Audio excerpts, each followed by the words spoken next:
Hey folks, welcome to IT Rockstars. My name is Scott Miller. This is the podcast where we help IT businesses grow their business. We do that by speaking to sales and marketing experts, but also other IT business owners and finding out how they're running their business. On today's show, it's quite a special show because it's the first one that we broadcast live on Facebook. We are using a new tool called Be Live. I won't go into the technicalities of it, but we might crash out because we already have done. So if we do crash out, just wait for us to reconnect. On today's show, I've got some really interesting. I found this guy on LinkedIn. He's got an IT business and he is doing an alternative. I wouldn't say alternative, but it's just an interesting character. I saw this IT business owner on LinkedIn and he had a pot, like a cooking pot on his head. So I was like, I've got to get this guy on the show and find out what he is all about. So this show couldn't be possible without our sponsor. Our sponsor is a book by myself. It's called Bear Attack SEO for managed service providers. If you're trying to generate more qualified leads for your IT business, buy this book. It's only $9.99 on Amazon. Check it out. But anyway, on to today's show, I would like to introduce Heath of Kimbley IT based in Birmingham. Welcome to the show, Kyle. How are you doing?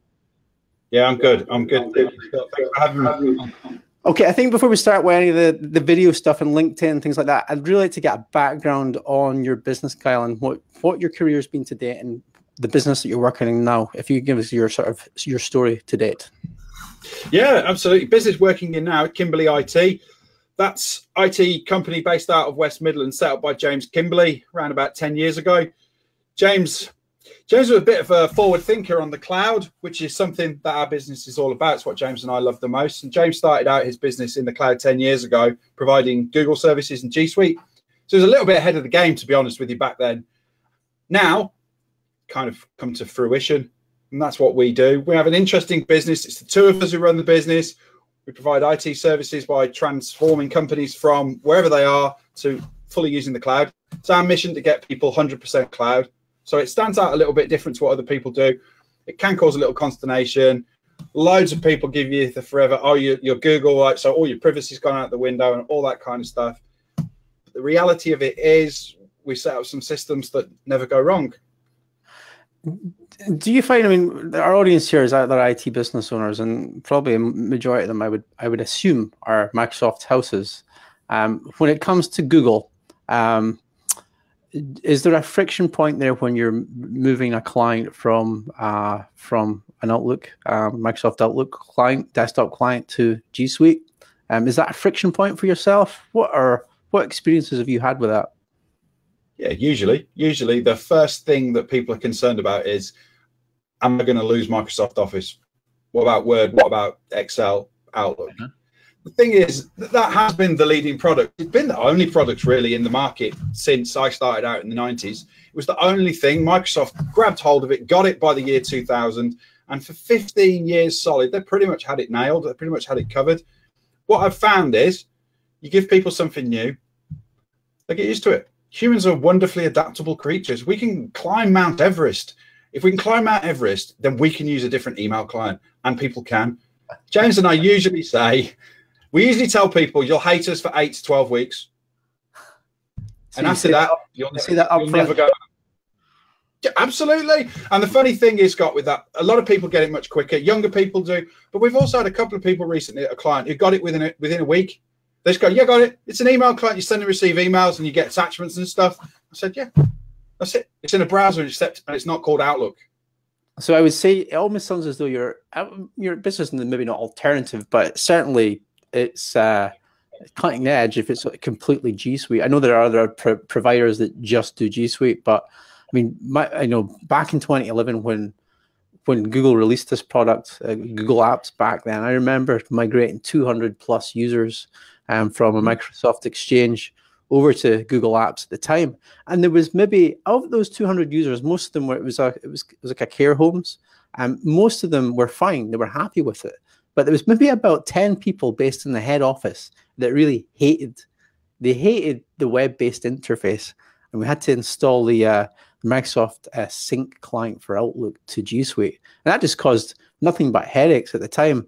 Have you just completely ditched it? Is it just, all or nothing? How does that work for you? No, you have to be pragmatic. And we do have customers who run Office. There will be some people whose spreadsheets won't convert into a Google Sheet properly. Okay. It's very, very few and far between, but they do exist. Or they'll have a sheet that comes, for example, straight out of Sage, and maybe they've still got to use that. And we've got a couple of people who run Outlook with the sync. We've tried, you try and convince them to do something, but ultimately, if they say no, then that's fine. They can run Office and they'll use Google Drive with a Google Drive file stream, and they can use the Outlook sync tool. It's not really something that we want to do, and it's not our model. However, we have got one or two people who do it. Okay, so you are flexible then. It's not all or nothing then. I guess that's good to know. Is there an ideal client sort of that you work with, or is it just across the board industry wise and size wise? We might do things a little differently to other people in that we say we don't specifically have a niche or a vertical sector that we work in. We work with people who've got the right mindset. Okay. So if you're a business owner and you know the value of technology, and you know that technology can help your business go from here and go to there, it's going to bring you leverage. It's going to enable you to do more on your business rather than in your business, and free up your employees to be more productive because they have less problems. Those are the kind of mindsets we're looking for. Those are the people who'll be open-minded to going, okay, I've had Microsoft for this much time, and I'm going to have a completely different branded product. And those are the people who are open-minded. It's the same concept of anything. 20 years ago, you'll remember, if you just said, I've got a Skoda, you were laughed at. You'd have been laughed out of the park because those cars were ridiculous. They were awful like larders, and they were just dreadful. Yeah. Now, if someone's got a Skoda and you're not a badge snob, Skoda's a good car. It's a good quality vehicle. Times change, brands change. It's a really good point there. And if you're prepared to drop the snobbery, then you've got yourself a quality vehicle. Yeah, that totally makes sense. Certainly from a business point as well, when you're maybe looking for value as opposed to just the first thing that's thrown at you. Okay, it sounds like a really interesting model you've got there for your business, and I kind of like that, how you're saying it's more about people and how they think as opposed to the type of industry that they're in. That is quite interesting. So on to the LinkedIn side of things. Now, as I mentioned to you when I first saw you, Kyle, you had a pot on your head, and I was like, "Who is this guy? What is he doing?" It just really struck me more than anything else. And I think the first thing I'd like to open up to these LinkedIn videos, I tried to go back on your timeline. I'd suggest that anyone watching this interview is follow Kyle on LinkedIn. You will see some of his videos. They're quite interesting. He always seems to have a lesson in them more than anything else, or something to take away. When did you start getting into doing videos? I'm assuming it was on LinkedIn. That's when you start getting onto this. But I'd really like to know what the story is there. I would say I've always been a little bit outspoken as a person. If there's a conversation going on, I would be the one to put up a contrarian idea. I used to bat heads with my previous business partner for years in the previous company. And you know what? That's what helped us grow it, because he came from sales. I came from technical. And you know full well that if the salesman runs everything, you'll sell it, but it's crap. And if the technical guy runs everything, it'll be fucking awesome, but you'll never sell any because it's never been ready to go to market. So the two of us used to bash heads all the time. So I got used to that. I got used to talking my mind. And when I left that business and I decided I need to do social media, I was lucky enough at a group I'm in to meet the world champion of speaking from 2012, whose name is Ryan Avery. Okay. He's an American, the Texan. I got to meet him at a Vistage group and spent a workshop. Really lovely guy. Got on like a house on fire. We're still friends on social media now. I met up with him and his wife last year. We're in the UK. And he introduced me to Toastmasters. Toastmasters is a speaking club. Yep. And I went to the speaking club, and I'm still a member now, and I love speaking. And that makes doing videos much easier to do.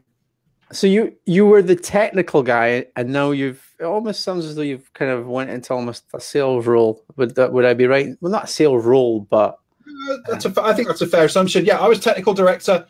I built all the solutions at CSCM. I designed the fiber optic switches that looked after the servers that were running VMware that had iSCSI running over it. I built all of that stuff. I put all the Citrix in place for the remote desktops, hosted desktops. That's what I used to do. I used to do all the Cisco firewalls. And then when I left that business and started with James showed me that Kimbley IT has one way of doing things. We're like the McDonald's. of IT agencies. We do one thing and one thing only. If you come with us, you get that thing. If you don't want what we do, then you don't come with us. Okay. So there's no real need for me to do a lot of technical. Okay. So onto the what I'm hearing here then is that you kind of butt heads with your old sales guy, and you maybe had some sort of inner you had inner energy in regards to being able to push that energy out onto video, into LinkedIn. Would that be, is that how you got into it? Couldn't be myself, Scott. It's as simple as that. And it's really, really important to be yourself. And I'll tell you, if you want the backstory of where that really comes from. Yeah. In 2013, I was 39 years old, and I separated from my wife, who I knew I shouldn't have married the moment I stood next to her at the altar. And so did she, because I went along with what other people expected of me in life. I did what other people expected of me. I wasn't me. I wasn't true to who I am. And when that happened and I hit rock bottom, I realized that I had two ways of going in life. I either carried on going down and drink myself into oblivion, or I lifted myself up and I came out of it. So I'm probably giving you a story now that you weren't expecting. No, it's a really good story, because this is the type of thing I like to hear. Yeah. And that taught me I need to be me. And when I was at CSCM, I remember I was still there when I separated. I remember Jude saying to me, and we're still friends now, and he would still stand by this: you're not on social media. When you're on social media, you use our branding only, and you're professional, whatever that is. And you only say things that are professional. And we don't do anything. You don't give your opinion. No one wants your opinion, Kyle. I couldn't live with that, because it's not me. I need to give my opinion. And the great thing about working with James is we can both give our opinions. Now, if one of us gives an opinion the other one doesn't like, we just tell each other straight up. And it's happened. James has gone, that post you made, I don't like it. And then he'll tell me why he doesn't like it. Yeah. And I go, you know what? Actually, that's a fair point. I consider, yeah, okay, business partner, it comes up. Not very often. Or I might say the same to him when he's posted, or I'll reply to his post if it's funny and just like take the piss out of him below if it's not that serious. But it's important that both of us are who we are and we have our own opinion. So how does that come off when you're with customers and you maybe got the thought in the back of your head, you're biting your lip? How do you deal with that? Honesty. No one can ever have a go at you for being honest. Ever. Well, they can not like it. They can totally not like it, and they can go, you know what, I don't like what you got to say, get out of my room. And you go, okay, well, that's fine, I'll leave. You're never rude. But if I tell you that this situation in your business is that bad, that the risk of this happening is that, and if you don't deal with it, what can you say? You can either like what I've got to say or you can't like what I've got to say. And I roll with the fact that, one, people have got to like me to work with me. So if you don't like me, you're not going to work with me anyway. So let's assume that you think I'm all right. Then I tell you the truth, and I'm telling you the truth because it's in your interest.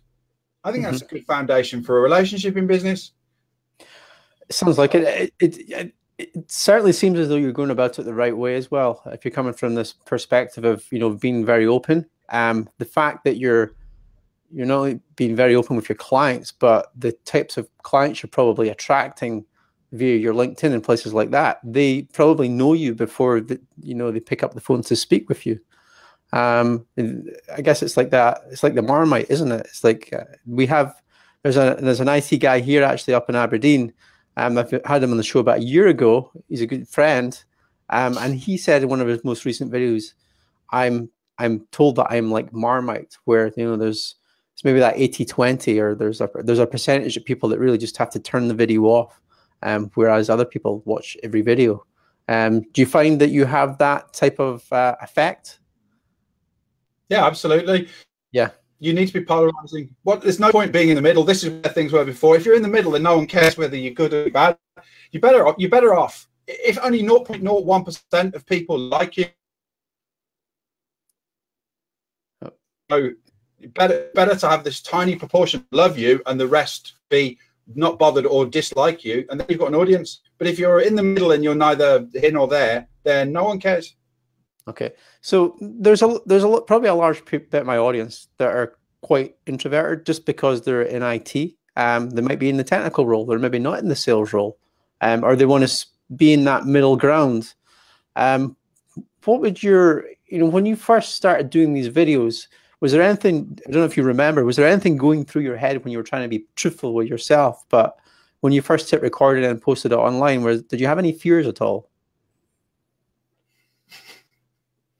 I know, yeah, I would have said those to James. I enjoyed about that is when they just go to you, no, sorry, just post what you want to post when you want to post it, and if there's anything up with it, we'll just get it and we'll deal with it. But apart from being silly and just going on, have a rule, we don't swear. James and I are both big fans of Gary V. I really like Gary Vaynerchuk. I think he's fabulous. He does swear a lot, and we decided not to swear. I've got 2 young children. James has got a young child anymore, so we dropped the Fs. It was kind of just silly. After all, if you don't swear, you're not really going to upset anybody by not swearing. But if you do swear, you can upset people who don't like that kind of thing. So that's probably about the only one. Okay, that's really good advice, actually. So no swearing. Keep it PG-13. Okay. All your choice, isn't it? So when you're hitting the record button on these videos, I've watched a few of them. Of course, the last couple of weeks I've been connected with you.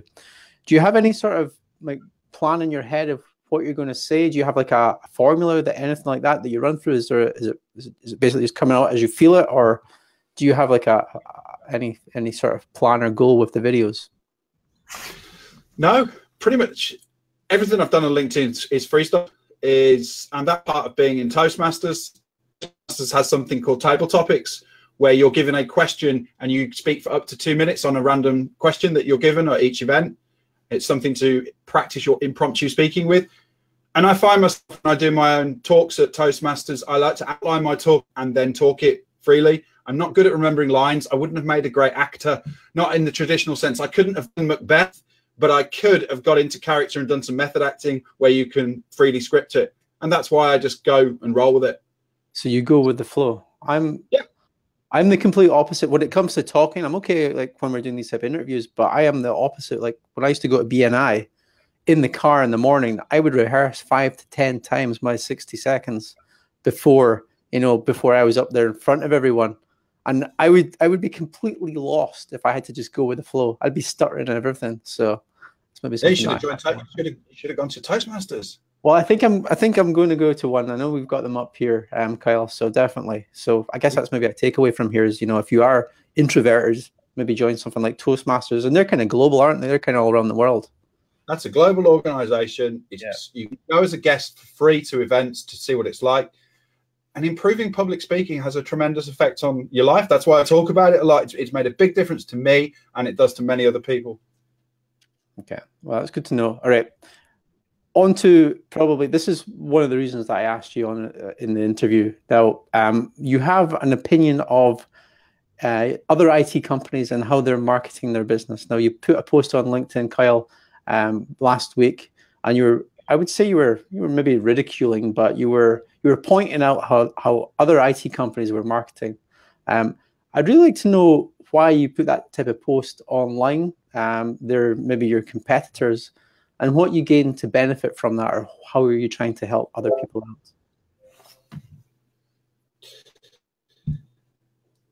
It's got a moment of the bing bong that's gone on the screen. There we go. That's cleared that off. That's from our one viewer that is doing that. It'll increase afterwards. Was I ridiculing? Yeah. Was it a bit trolly? It probably was. Sometimes it's difficult not to do that, not to be a troll, and it was a bit provocative. There's a reason for it, and in particular, some of the shared marketing collateral that's gone out recently in the industry is a bit naff, in my opinion, and runs using tactics of fear to get people to buy into an MSP. And although that will probably make them some sales in the short term, I've no doubt that it will. And I've no doubt that if they're selling on some fear that if you've got Windows, an old version of Office, an old version of SBS server, that you should get rid of it. I'm not arguing that you shouldn't. You're right. Those things are old and they should go. My problem with that is that there's a lot of people in this industry who are good people technically, and they're good business owners, but they're crap at marketing. We understand that. They know they're not great at it. Yeah. This stuff, I don't think is doing them any favors long term. It's not really showing much value. It's getting it's cajoling someone into making a purchase or a sale based out of fear, which doesn't provide you, the client, with a great solution, and it provides you as a business owner with one either. Not long term. There's not long term value in that. Okay. And that's what got me when I saw these things with, put your title on it. This is the most important thing in your town here. And it was all reeked of an Americanization of the IT industry. And if you look at the American model, which is Robin Robbins and people like that, the Americans are operating 10 years in the past from us. They're still in break fix all over the place. And the concept of owning 3 towns in a county, in a state, works. That exists. You can do that. You can own 3 towns in Ohio and actually make a decent business. But I don't think it works in the Great Britain. We're too small. We're much too small for that. And I just don't like seeing it. Okay. So, well, obviously that's a problem. I do kind of see your point of view with it. But what would you say the solution is? Because one of the main reasons this type of product sells to other IT businesses, I would assume, is because they're shit at marketing. Sorry, I swore. And they have limited time to produce any type of content. Would you say it's something like doing LinkedIn videos? What would you think what would you advise the solution is? Why have they got limited time? Because they're running an IT business, and you're really dealing with either sales, operations, or admin. I don't have limited time, and I'm running an IT business. Marketing is like an afterthought. That's how I've always seen it anyway. Marketing should be your primary thought. Okay. The most important thing that you do. It's the most important thing that any business does. There's a reason why somebody might make. I'm making assumptions. I'll have to make assumptions or a guess on this, Scotty. But if I take it back to my previous business, where I fell foul of some of the pitfalls of the industry, it would be that I took anybody's business, whoever would write a check. Some were great people, some were flipping nightmares. It's my problem, and I'd bend over backwards to fix anything and everything for them. And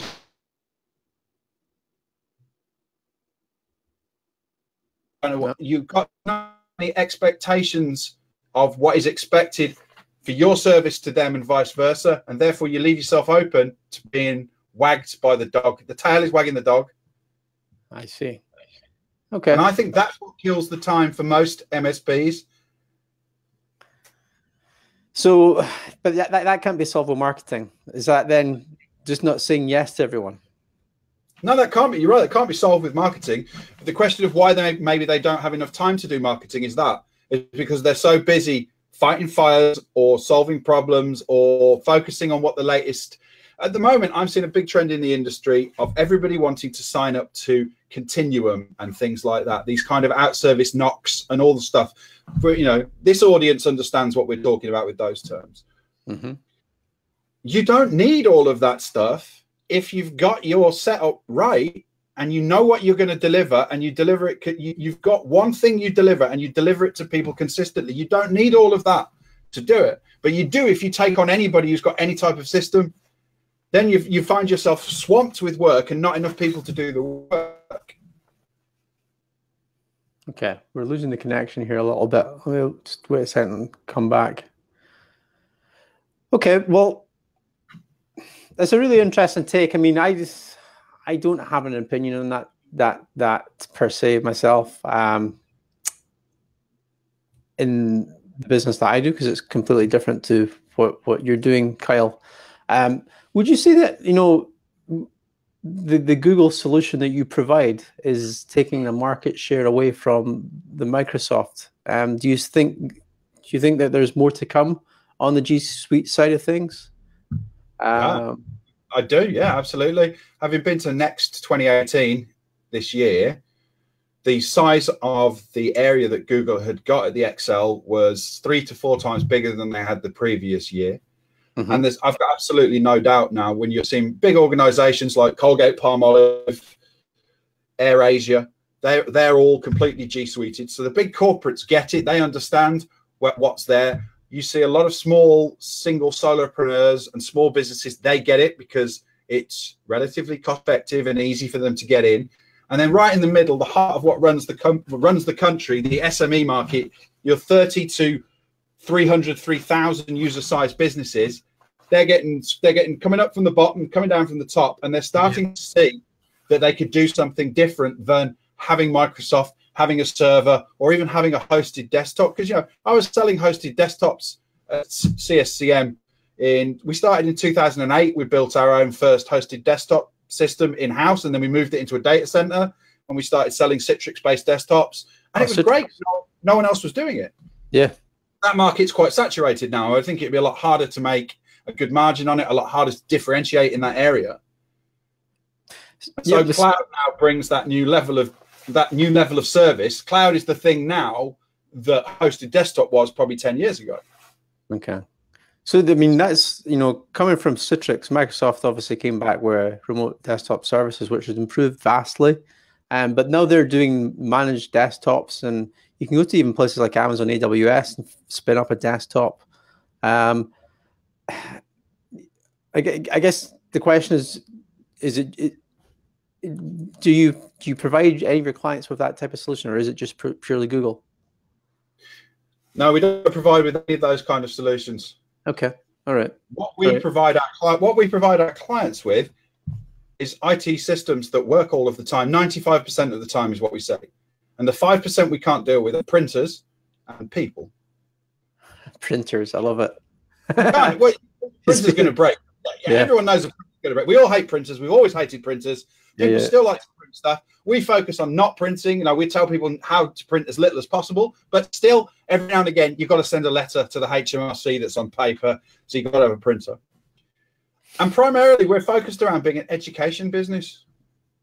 My job is to educate people to be better at using technology and better at using computers, because the better they are, the less they need us, the more productive they can be for their bosses, which means the companies make more money. Okay. All right. Next question, Kyle. What's the biggest challenge that you've got in your own business just now? That's a good question. That's a regular one that people come up with. Yeah. I would say it's going to be how to scale up your business without getting overwhelmed by the amount of work that you take on. Yeah, because at the moment there's just yourself and James. Is that right? That's right. So as you can imagine, we've started to scale the business. It's starting to grow. We're continuing to do so. And then you've got to think, well, when am I going to get a capacity point at which I need an employee? Mm-hmm. And then will I need a second employee? And we don't run an office. We run a business from our home. So how are we going to deal with that challenge? And these are relatively small challenges in the scheme of things that people have to deal with when they run their businesses. However, we have a vision to not have an office for some time, maybe never. I certainly have a strong vision of a future where there's less commuting and more is done by either working from home or going, say, I live near Telford, over in Madeley, which is about 5 miles from Telford. So it's quite easy for me to cycle into the centre of Telford. And what I'm imagining is I can cycle into Telford and I can go into a shared space, take my laptop, sit down and work. And there's people I see there on a regular basis because they're doing the same thing from different companies all together. And you've got that community. You've got a sense of meeting people. You could even meet your employees. And then once or twice a week, you stay at home. And this whole idea of us all trudging in on cars, in and out, starts to drop off, because unless you've got to be there to physically manufacture something, I don't see why in the service industry we've got to keep going to a central office any longer. Yeah, it's a really good point. And that's a tough one, though. I mean, because you've got, I mean, especially if you're going to be scaling up and taking on, I guess it would be support staff. I guess that would be the first thing you'd be taking on. Certain level. Just looking for the right individuals. But then entrusting them the fact that they're maybe going to have to work from home. It's quite I guess that could be a challenge within itself as well. It's particular for a certain generation as well. You know, you're taking on maybe someone that's a bit younger. How are they going to be, you know, how are you going to be able to teach them how to work from home, or what are the skills for that? I'd ask you back, what's your considerations? What's your issue with the younger generation? Well, maybe it's not the younger generation. It's just maybe someone that's not had, it's maybe not been in the workplace as such. But here I am acting as middleman. But I had this conversation actually today with myself, with a colleague at work, and I was saying, hey, I need to be in the office. I'm the type of individual that if I'm left to if I'm left to do my own work in home, which I did for a year, I can't be trusted. I can't trust myself. I need someone to kind of crack the whip on me. Okay. I'm just that type of person, and I'm sure there's a lot of other people like that as well. So I guess that's where I'm coming from with it, more than anything else. Like if I saw myself 10 or 15 years ago, getting a job in an IT company, I'm going to be told that I'm going to be working from home. I don't think I would have lasted very long.